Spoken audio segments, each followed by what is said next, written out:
Doctor Shahid Masood का कहना है कि लंदन में जो पाकिस्तान मुस्लिम लीग नून और पीपल्स पार्टी की क़यादत के मुज़ाकरात चल रहे हैं, इनसे हटकर दोनों पार्टियों में कुछ इख्तलाफात भी हैं। डॉक्टर शाहिद मसूद का कहना था कि लंदन में जिन मामलात पर मुज़ाकरात हो रहे हैं, पंजाब की गवर्नरशिप भी इस तमाम मामले में ज़ेर बहस है। पीपल्स पार्टी की जानिब से उम्मीदवार भी नामजद कर दिया गया है। मखदूम अहमद महमूद का नाम सामने आया है। उन्होंने अपनी बात जारी रखते हुए कहा कि आज लाहौर हाई कोर्ट की जानिब से जो फैसला आया है, इसमें सदर आरिफ इल्वी को नौमुंतखब वज़ीर आला पंजाब हमजा शहबाज से हलफ लेने के लिए कोई नुमाइंदा मुकर्रर करें, क्योंकि गवर्नर पंजाब उमर सरफराज चीमा की जानिब से बयान दिया गया कि वो कोई ऊथ कमिश्नर नहीं हैं, तो उनके बयान के मुताबिक वो हमजा शहबाज से वज़ीर आला पंजाब के ओहदे का हलफ नहीं लेंगे।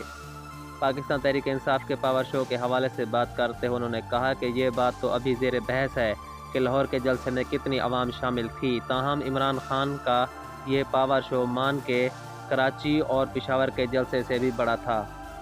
डॉक्टर शाहिद मसूद ने मज़ीद कहा कि ANP काबीना का हिस्सा नहीं बनना चाहती, क्योंकि अमीर हैदरी होती वजारत मौसलात चाहते थे।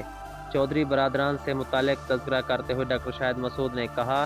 कि चौधरी शुजात के साहबजादे वफाकी वज़ीर बन गए, जबकि चौधरी शुजात हुसैन के भाई के बेटे कौमी असम्बली में अपोजिशन लीडर बन गए हैं, जबकि मुअन्निस इलाही इमरान खान के साथ खड़े हैं। इस तरह चौधरी बरादरान की सियासत तकसीम हो गई है। उन्होंने कहा कि अब इमरान खान की जानिब से ये भी मुतालबा किया गया है कि इनके खिलाफ जो फॉरेन फंडिंग केस की अदालती कार्रवाई है, इनको भी लाइव स्ट्रीम किया जाए, क्योंकि आज इस्लामाबाद हाई कोर्ट की जानिब से ये अहकामात जारी किए गए थे कि अदालती कार्रवाई लाइव स्ट्रीम पर दिखाई जाएगी।